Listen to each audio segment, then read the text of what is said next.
દિલ્હીમાં યમુના નદીના જળસ્તરમાં ફરી વધારો નોંધાયો। નદીનું જળસ્તર 205 મીટર છે અને પરિણામે શહેરના અનેક તટીય વિસ્તારોમાં પૂરનું જોખમ યથાવત છે।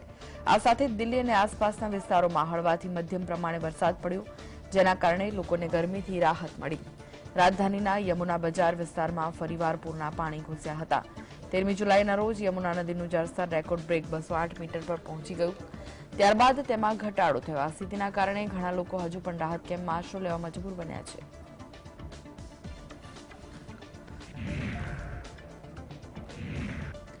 વારાણસીની જ્ઞાનવ્યાપી મસ્જિદ મુદ્દે સુપ્રીમ કોર્ટે મહત્વપૂર્ણ આદેશ આપ્યો છે। જ્ઞાનવ્યાપી મસ્જિદમાં આઈએસઆઈ સર્વે કરવાના વારાણસી કોર્ટના આદેશ પર સુપ્રીમ કોર્ટે 26મી જુલાઈ સુધી સ્ટે આપ્યો છે। આ પહેલા સુનાવણી દરમિયાન સોલિસિટર જનરલ ઓફ ઇન્ડિયાએ સર્વોચ્ચ અદાલતને જણાવ્યું હતું કે મસ્જિદમાં માત્ર સર્વેની કામગીરી કરવામાં આવી છે, કોઈપણ પ્રકારનું ખોદકામ કરવામાં નથી આવ્યું। મુસ્લિમ પક્ષે સુપ્રીમ કોર્ટમાં દાખલ કરેલી અરજીમાં રજૂઆત કરી હતી કે એએસઆઈ સર્વેનો આદેશ આપ્યા બાદ તેમને અપીલ કરવાનો સમય આપવામાં આવ્યો નથી। કોર્ટમાં રજૂઆત કરવામાં આવી છે કે અમને 2 દિવસનો સમય આપવામાં આવે, જેથી કરીને અમે એએસઆઈના આદેશને હાઈકોર્ટમાં પડકારી શકીએ। જ્ઞાનવ્યાપી મસ્જિદમાં વહેલી સવારે 7 વાગે સર્વેની કામગીરી શરૂ કરવામાં આવી હતી, જો કે હવે તેના પર સ્ટે આપવામાં આવ્યો છે। By saying that there will be excavation in the premises in question, there is no excavation. The Solicitor General had made a that the court got concerned. No, this was absolutely wrong. We clarified it. The Solicitor General also clarified. So there is no issue of any excavation. At 11:15, the case was again taken up, and it was clarified that there will be no excavation. Digging done. No digging was done. No digging was done. The Solicitor General also made a statement, but this is all, I think, delay tactics, and they were trying to mislead the court. Supreme કોર્ટે સોમવારે દિલ્હી સરકારને regional rapid transport system માટે 2 મહિનામાં 415 કરોડ રૂપિયા ચૂકવવાનો આદેશ કર્યો। Justice SK કૌલ અને સુધાંશુ ધુલિયાની બેન્ચે આમ આદમી પાર્ટીની આગેવાની હેઠળની દિલ્હી સરકારે છેલ્લા 3 વર્ષમાં જાહેરાતો પાછળ 1000 કરોડ રૂપિયા ખર્ચી નાખ્યા હોવાનું જણાવ્યું।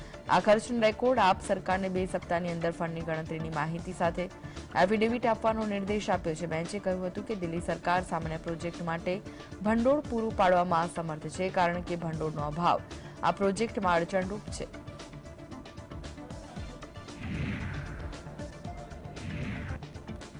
મણિપુરમાં મહિલાઓ વિરુદ્ધ જાતીય સતામણી અને હિંસાના મુદ્દાને લઈને સુપ્રીમ કોર્ટમાં અરજી દાખલ કરવામાં આવી। સાથે જ આ સમગ્ર મામલાની તપાસ માટે સુપ્રીમ કોર્ટના પૂર્વ જજની અધ્યક્ષતામાં એક સ્વતંત્ર નિષ્ણાંત સમિતિની રચના કરવાની માંગ કરવામાં આવી।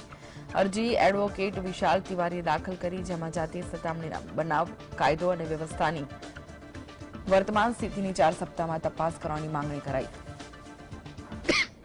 ના મુદ્દામાં કોઈ રસ નથી તેવું લાગી રહ્યું છે, કારણ કે છેલ્લા 2 મહિનાથી મણિપુર સળગી રહ્યું છે, પરંતુ તેના પર ગૃહમંત્રી નરેન્દ્ર મોદી કે એક શબ્દો બોલવા તૈયાર નથી।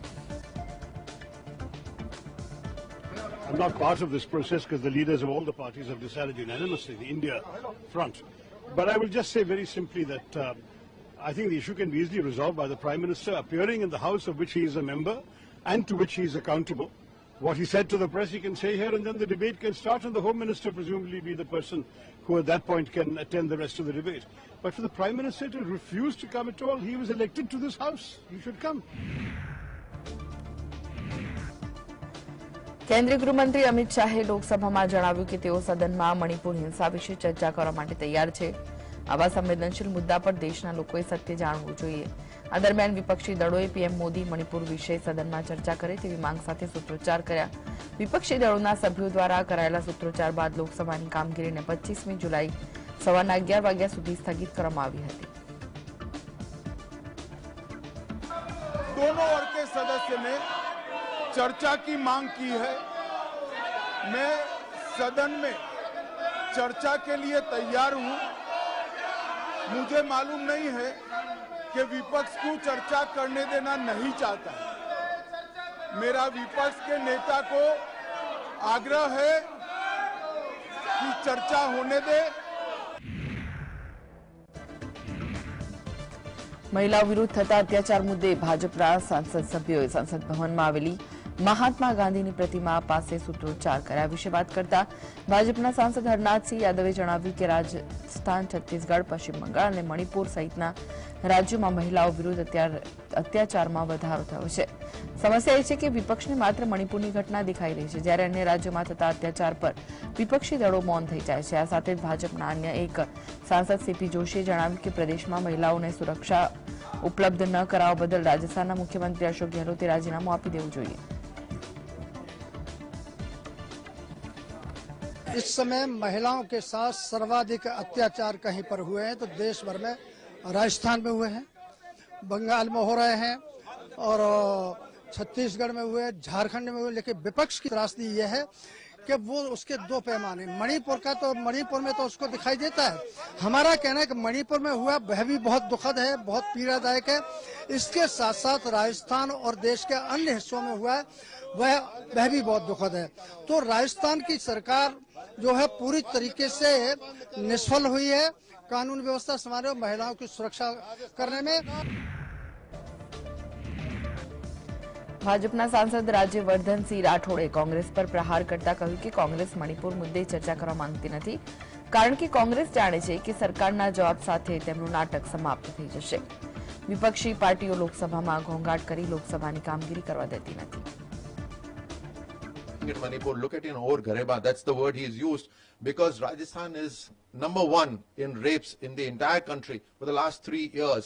But Priyanka Vadra will give slogans on women, but will never go and visit a single a victim in Rajasthan. And look at the attitude of the chief minister. He says half of these cases are false. ભાજપના સાંસદ રાજ્યવર્ધન રાઠોડે જણાવ્યું કે દેશના કોઈપણ રાજ્યમાં મહિલા સુરક્ષાના મુદ્દાને મહત્વ આપવું જોઈએ. મોદી સરકારે મહિલાઓની સલામતી માટે ઘણા પગલાં લીધા છે. કેન્દ્ર સરકારે 11 કરોડ શૌચાલયનું નિર્માણ કરાવ્યું. આ સાથે જ સરકારે બેટી બચાવો બેટી પઢાઓ અભિયાન ચલાવ્યું. 12 વર્ષથી નાની વયની છોકરીઓ સાથે દુષ્કર્મની ઘટનામાં ફાંસીની સજાની જોગવાઈ કરી. પીડિતાને વહેલી તકે ન્યાય મળે તે માટે ભારત સરકાર ફાસ્ટ ટ્રેક કોર્ટ પણ શરૂ કરી છે. See, women's safety, whether it is any state or across the globe, is of paramount importance. Prime Minister Modi's government has done a lot for women's safety, starting from creating 11 crore toilets, which, if you remember, one of the highest causes of rapes was open defecation. He's also brought in behavioral change in the country by Beti Bachao, Beti Padhao, and also by ensuring that through his Mann Ki Baat, that women are the priority in our country.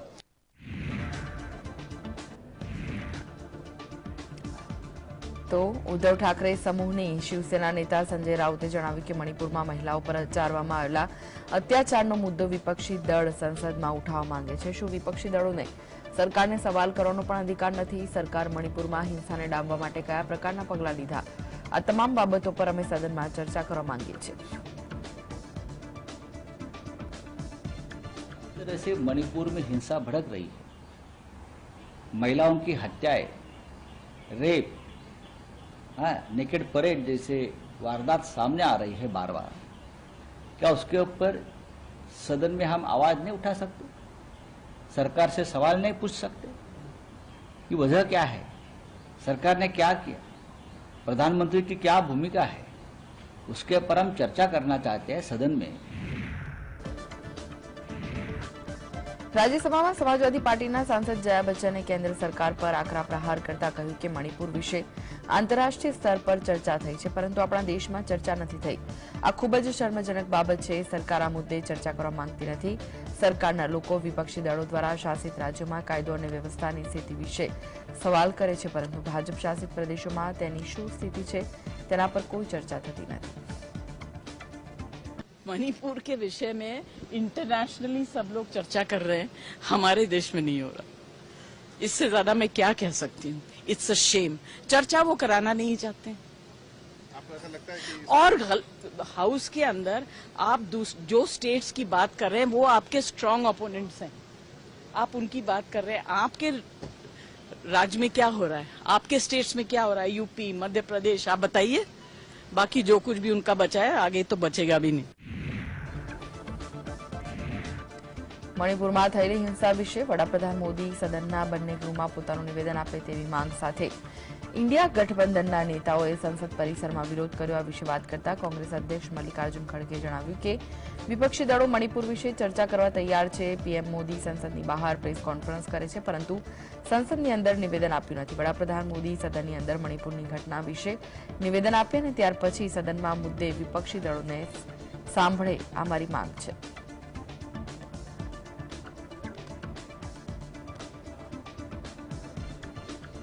हम भी तैयार है. आओ prime minister statement करो. आप बाहर press करते हो, अंदर करने में क्या गया है? हाँ, ये कर्टसी डिमांड है कि 140 करोड़ का नेता अगर बाहर प्रेस कॉन्फ्रेंस करता है और 140 करोड़ लोगों के प्रतिनिधि अंदर बैठे हैं, तो आप पहले यहाँ पर स्टेटमेंट दो, उस पर चर्चा होने दो. उसके बाद में हम लोग एक निर्णय लेंगे किस ढंग का इसको कैसा करना, ये चलेगा. આમ આદમી પાર્ટીના સાંસદ સંજયસિંહને સસ્પેન્ડ કર્યા બાદ તેમને વિપક્ષનું સમર્થન મળી રહ્યું છે. સંજયના સસ્પેન્શનના વિરોધમાં વિપક્ષના સાંસદોએ સંસદ ભવન સંકુલમાં ધરણા પ્રદર્શન કર્યું. ઉલ્લેખનીય છે કે મણિપુરમાં 2 મહિલાઓ સાથે બર્બરતાના મુદ્દે સોમવારે સંસદમાં ભારે હોબાળો થયો હતો. હંગામા દરમિયાન આપના સાંસદ સંજયસિંહે વેલમાં રાજ્યસભાના અધ્યક્ષ જગદીપ ધનખરની ખુરશી સામે પહોંચીને વિરોધ કર્યો. તેમને આ પ્રવૃત્તિ બાદ સમગ્ર ચોમાસુ સત્ર માટે તેમને સસ્પેન્ડ કરવામાં આવ્યા હતા. और मैं समझता हूं कि जो अंधेरा इस देश के लोकतंत्र पे छाया है उसकी भी सुबह होगी.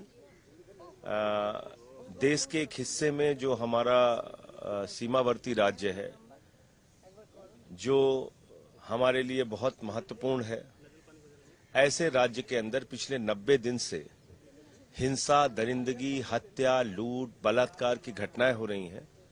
केंद्रीय मंत्री का घर जला दिया गया, राज्य की महिला मंत्री का घर जला दिया गया, कारगिल के एक योद्धा की पत्नी के साथ दरिंदगी की गई, उसको नंगा करके परेड कराया गया. और इन सब विषयों पर देश के प्रधानमंत्री बोलेंगे नहीं. किसी क्रिकेटर की उंगली टूट जाए प्रधानमंत्री बोलते हैं. चीते के साथ फोटो खिंचवानी हो तो 3 दिन तक फोटो खिंचवाते हैं. ब्राजील के फुटबॉलर पे कोई ट्वीट करना हो तो प्रधानमंत्री जी सक्रिय हो जाते हैं. आखिर इतनी बड़ी हिंसा और दरिंदगी की घटना पे प्रधानमंत्री खामोश क्यों है? उनको सदन में आके जवाब देना चाहिए. यही मांग तो हम कर रहे हैं. क्या ये लोकतंत्र का सबसे बड़ा मंदिर, यहां पर देश के एक हिस्से की पीड़ा भी नहीं उठाई जा सकती?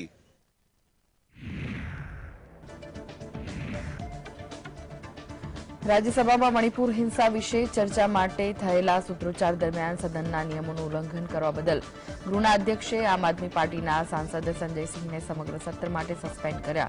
ત્યારે વિપક્ષી દળોએ કાર્યવાહીની ટીકા કરી સંજયસિંહે સસ્પેન્શન અને મણિપુર હિંસા વિરુદ્ધ સંસદ ભવનમાં મહાત્મા ગાંધીની પ્રતિમા પાસે ધરણા કર્યા. આ વિશે વાત કરતા સંજયસિંહે જણાવ્યું કે મણિપુરમાં 80 દિવસથી હિંસા થઈ રહી છે, ત્યારે દેશના વડાપ્રધાન મૌન કેવી રીતે રહી શકે? અમારી માંગ છે કે પીએમ મોદી મણિપુર હિંસા વિશે સદનમાં જવાબ આપે. આ સમય મણિપુરની મહિલાને સમર્થન આપવાનો છે.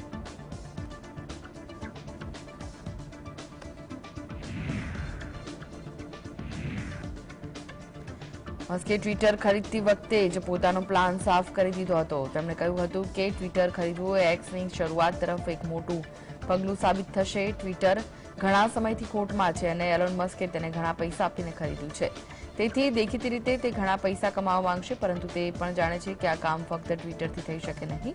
તેથી તેની વ્યૂહરચના અનુસાર મોટા ફેરફારો કરવાનું શરૂ કર્યું છે. વેરિફિકેશન માટે પહેલા પૈસા અને ટ્વિટર બ્લુની શરૂઆત, અને હવે આ નવો દાવમાં એલોન મસ્કે બ્લુ ચકલીની જગ્યાએ ટ્વિટરને એક્સ કોપમાં રૂપાંતરિત કર્યું છે.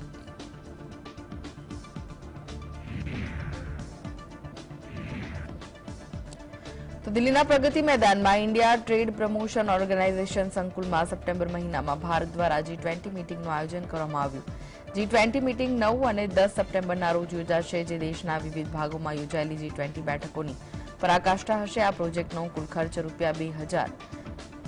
₹2,254 કરોડ છે. 123 એકર વિસ્તારમાં બનાવવામાં આવેલું આ સંકુલ વિશ્વના ટોચના 10 પ્રદર્શન અને સંમેલન સંકુલોમાંનું એક છે. કન્વેન્શન સેન્ટરના લેવલ 3 માં 7,000 લોકોની બેઠકની ક્ષમતા છે.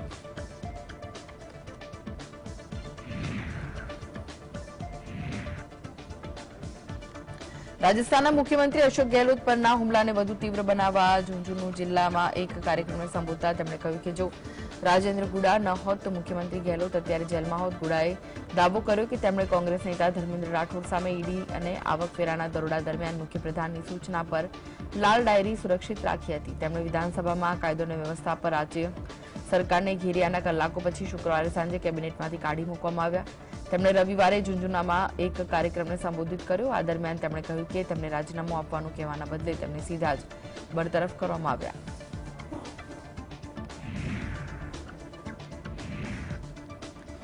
રાજસ્થાનના નેતા રાજેન્દ્ર ગુડાએ જણાવ્યું કે પ્રદેશ કોંગ્રેસના નેતા સુખજિંદર રંધાવાએ મને માફી માંગવા કહ્યું, પરંતુ મેં સંઘર્ષ નિર્ણય કર્યો છે. મેં કંઈ ખોટું કર્યું નથી તો હું માફી શા માટે માંગુ? આ મુદ્દે વિધાનસભામાં જવાબ આપીશ. મને બોલવાની તક આપવામાં આવતી નહોતી, પરંતુ હવે હું મુક્ત છું. રાજસ્થાન વિધાનસભામાં મહિલાઓ પર અત્યાચાર મુદ્દે સરકારને સવાલો કરનાર ગુડાને પ્રદેશની સરકારે મંત્રીમંડળમાંથી આંકી કાઢ્યા હતા. मुझे हाउस की वजह से ही मुझे बर्खास्त किया है, तो इसका जवाब मुझे हाउस में देना चाहता हूँ.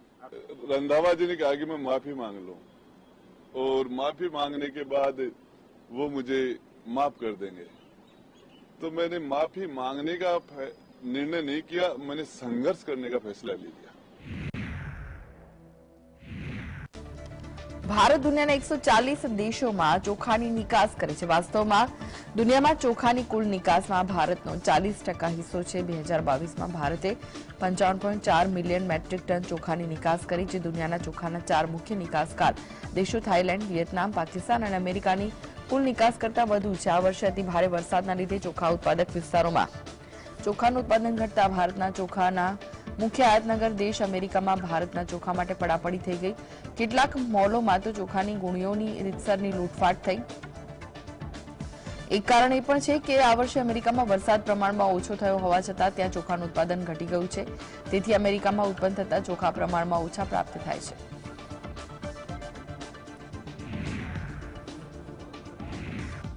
કેન્દ્ર સરકારે નાણાકીય વર્ષ 2022-23 માટે ઈપીએફઓ પર 8.15% વ્યાજને મંજૂરી આપી. રિટાયરમેન્ટ ફંડ બોડી ઈપીએફઓએ 28 માર્ચ 2023ના રોજ તેના 6 કરોડથી વધુ સબસ્ક્રાઇબર માટે નાણાકીય વર્ષ 2022-23 માટે ઈપીએફ થાપણો પરના વ્યાજ દરમાં નજીવો વધારો કરીને 8.15% કર્યો. સોમવારે જાહેર કરાયેલા આદેશ મુજબ ઈપીએફઓના સભ્યોના ખાતામાં 2022-23 માટે ઈપીએફ પર 8.15%ના દરે વ્યાજ જમા કરવાનું કહ્યું છે. આ આદેશ ચાલુ વર્ષે મુંબઈમાં ઈપીએફઓ ટ્રસ્ટીઓ દ્વારા મંજૂર કરવાના આવેલા ઈપીએફ વ્યાજદર પર નાણાં મંત્રાલયની સહમતિ બાદ આવ્યું છે. હવે ઈપીએફઓની પ્રાદેશિક કચેરીઓ ઇન્ટરનેટ દ્વારા ગ્રાહકોના ખાતામાં પૈસા જમા કરવાની પ્રક્રિયા શરૂ કરશે.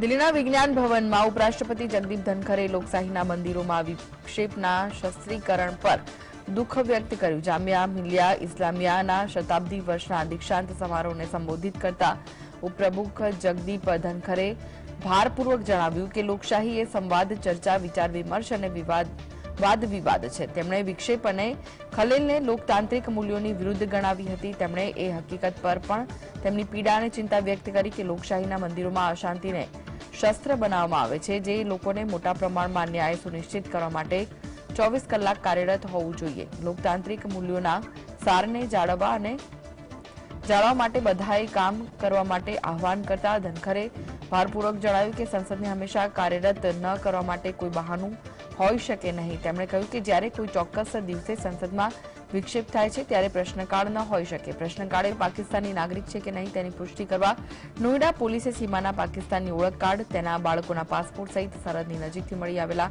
તમામ દસ્તાવેજોને પાકિસ્તાન એમ્બેસીમાં મોકલ્યા છે. રામપુરા એસએચઓએ પોતે એફઆઈઆર નોંધાવતા સમગ્ર કેસની તપાસ જીવત પોલીસ સ્ટેશનને સોંપી છે. સીમા પાકિસ્તાનની રહેવાસી છે કે નહીં તે સાબિત કરવા પાકિસ્તાન સરકારની ખાતરી કરવા જરૂરી છે. વિદેશ મંત્રાલયે જણાવ્યું કે પાકિસ્તાન નાગરિક સીમા હૈદર સાથે સંબંધિત કેસમાં તપાસ ચાલુ છે. પાકિસ્તાનના સિંધ પ્રાંતની રહેવાસી 30 વર્ષીય સીમા હૈદર 13 મેના રોજ નેપાળ થઈને તેના 4 બાળકો સાથે ગેરકાયદેસર રીતે ભારતમાં પ્રવેશ કર્યો હતો.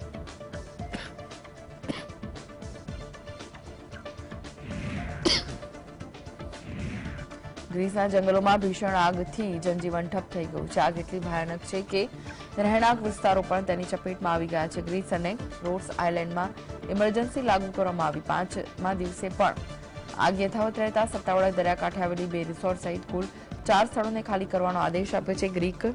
દ્વીપ રોડ્સને અધિકારીઓએ જણાવ્યું કે તેમણે જંગલની આગથી ખતરાનો સામનો કરી રહેલા 30,000 લોકોને સુરક્ષિત સ્થળોએ ખસેડ્યા, જેમાંથી 2,000 લોકોને સમુદ્ર દરિયાકાંઠાથી દૂર લઈ જવામાં આવ્યા છે.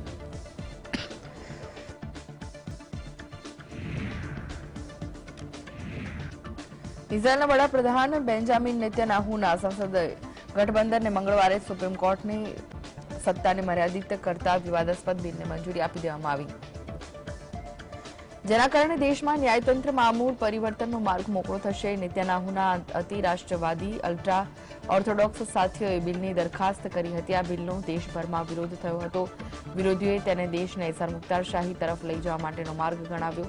સંસદમાં વિધેયકના ગુણદોષ પર 3 પૈકી પ્રથમ ચર્ચા બાદ તેને પસાર કરવામાં આવ્યો હતો. સુપ્રીમ કોર્ટે નેતન્યાહુના સહાયકની નિમણૂકને રદ કરવા માટે આ વર્ષની શરૂઆતમાં નિયમોનો આહ્વાન કર્યો હતો. ટીકાકારો કહે છે કે આ નિયમને દૂર કરવાથી સરકાર મનસ્વી નિર્ણયો લઈ શકશે.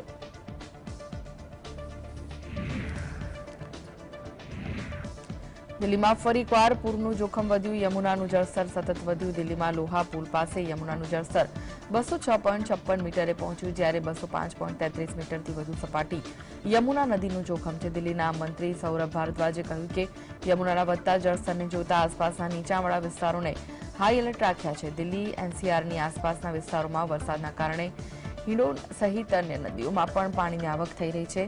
આ સ્થિતિમાં દિલ્હી સહિત નોઈડા અને ગાઝિયાબાદમાં પણ સ્થિતિ ગંભીર છે. પંજાબ અને દિલ્હીમાં છેલ્લા કેટલાક સમયથી ભારે વરસાદ વરસી રહ્યો છે. થોડા સમય પહેલા પંજાબમાં પૂરના પાણી ભરાતા ખેડૂતોના પાકને નુકસાન થયું હતું, તેમજ પૂરના પાણીમાં અનેક પશુઓ પણ વહી ગયા હતા. લોકોના ઘરોમાં વરસાદી પાણી ઘૂસી જતા લોકોને ભારે હાલાકીનો સામનો કરવો પડ્યો હતો. તો ભારે નુકસાનીના કારણે કોંગ્રેસના સાંસદ મનીષ તિવારીએ પંજાબ માટે 20,000 કરોડના વિશેષ પેકેજની માંગ કરી હતી. हो गई है, नष्ट हो गई है, उनके पशु इस बाढ़ में बह गए हैं. इसके अलावा उनके घर में पानी घुस गया है और जो पब्लिक इंफ्रास्ट्रक्चर है, सड़क है, पुल है, वो पूरी तरह से नष्ट हो गए हैं. हमारी मांग ये है कि 20,000 करोड़ रुपए का विशेष पैकेज, ये सरहद का जो सूबा है पंजाब, इसलिए प्रधानमंत्री जी को इसका अनाउंसमेंट करनी चाहिए, इसकी घोषणा करनी चाहिए.